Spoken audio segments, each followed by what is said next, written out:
you haven't seen it, I picked up a nice little toy. It's a 83 Tri-Moto 200E. Just something to cruise around at the track with. Today we're heading to Pacemakers, having a little prep there, so we're going to see what we can do there. Like I said, I changed the cow track bar angle, so now it's way more aggressive. All the way to the top hole, got everything readjusted. I readjusted the NA roll bar too, so it should do pretty good. I did a little stuff. I did just a couple little small hits on the street, not just rolls, and it definitely seems to be working a lot better. So I'm pretty excited to see how it goes today.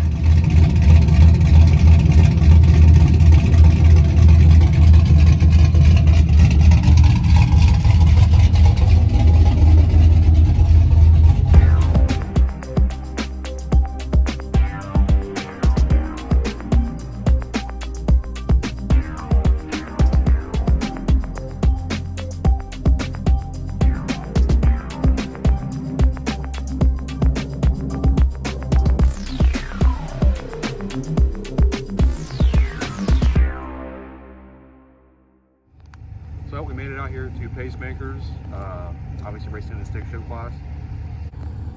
Excited to see how the truck does. Like I said earlier, there's 9 cars in the stick shift class, so that's kind of cool. There's usually only like 3 or 4.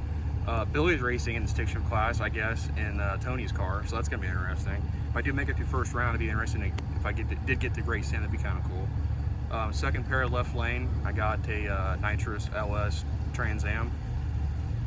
I'm guessing it's probably going to be a good race. The guy said that he's been having some issues with it, so we'll see. I think it's one of the more normal cars in the class, so it's also kind of cool. Something that's more basic. There's a lot of stuff in there that's pretty fast. So yeah, I guess we'll just see you in the staging lanes.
I spun all the way through the 60. Did too. Oh, I spun really bad. Mine didn't do bad. Second gear, I pedaled it a few times. In third gear, I was like, eh. And I was going to grab fourth, but I said, fuck it, I'm just running it through. I always run it all through third. I got a short ratio TD6 Magnum. Oh, I have to say, I have a Magnum too. Yeah, we're out the same transmission. Good job, hey, you too.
First round I lost because I put too much, my launch RPM was way too high, and I had the tire pressure a little high too, so it spun really bad to the 6 foot. I had to pedal it a couple times to get it to hook back up. Once I got in second, it was fine, but I already had lost at that point. Like I said, the car was just a nitrous Trans Am car. He made a good pass, so nothing against him. We talked to each other just a little bit after I got back. No hard feelings at all by any means. He made a decent pass. He said it got scored a little bit, but nonetheless, he still won. So I get back and I'm getting ready to do recap like I'm doing right now. But they were calling test tune up there. I was like, oh, let's go up there and test tune and make a really nice quick pass, just because it's right now. I can just go up there really quick and do it. So I go up there and I lowered the launch RPM 300 RPM, and I lowered the tire pressure by about a half pound. And I went in the right lane, which it looked like the right lane at that time was a little better. And apparently it was, because it 6 footed a little better. It wasn't great by any means, but it didn't spin or anything. And I made a pretty decent pass, and I'm happy with. I'm getting better at driving too, so I'm not missing any more gears. I'm getting better at driving, and I'm pretty happy about that too. Finally, I'm getting back in the groove of driving, finally. So I'm pretty happy about that too. The truck's working really well. Nothing's broke. The thing I need to do as of right now is I need to put a weight bar in the truck. I've known that for a while. I just haven't been really wanting to do it. It's kind of a little fabrication deal, and I can probably do it, but that's my next thing I'm probably going to do, because I'm going to need it for when I go to uncaged trails in a couple weeks, because it's a backside race, and the service is going to be really bad. So if I want to do good there, I'm going to have to get a weight bar. Something too that's funny is that the last time I raced here was when I broke the 10 bolt.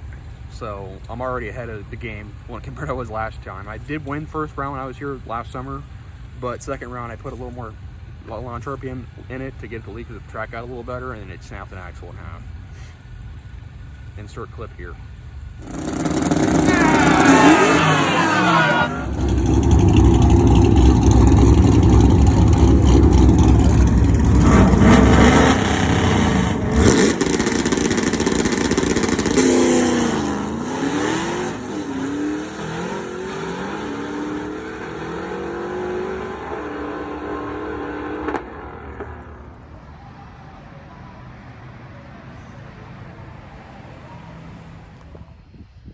Made it home late last night, about 3 in the morning, and start getting this shit unloaded and talk about some plans that I have for the truck. But also just show that this is probably the best thing that I've bought in lately, just because it's so nice to be able to just cruise up there and not have to walk. It's so much easier. But you know, I did have the battery cable kind of left the chat. Like I said a few seconds ago, I'm just gonna just go over some plans I have for the truck that I'd like to get done before uncaged, just because the service is so terrible. I really would like to get a weight bar put in the truck. I'm gonna try to do that myself as cheaply as possible, but I'll show you what I'm kind of planning on doing. So after me and Tommy were talking and he seen that my truck spun so bad, he told me, dude, you need to put some weight in the truck. I was like, okay, yeah, I know. Weight bar, complicated, a lot to do. But now that I was looking at it, me and him were kind of talking, I might make a little bracket that goes from here over this and then over here to this little spot here, make a bracket there on both sides, and then just put a bar across the top here. It's like maybe some like a 2x4 piece of steel, put probably some lead shot in it, and that should be very helpful, I would think. Get it up as high as possible, and then it should hook a lot better, I would hope. But that's kind of the plan. It shouldn't be too terrible to do, I wouldn't think. Just something to put on there. It shouldn't be, I don't think it'd be too difficult to do. But with that being said, I want to thank you guys for watching and subscribing and liking and all that good stuff. But see you guys next time. Got her all fixed.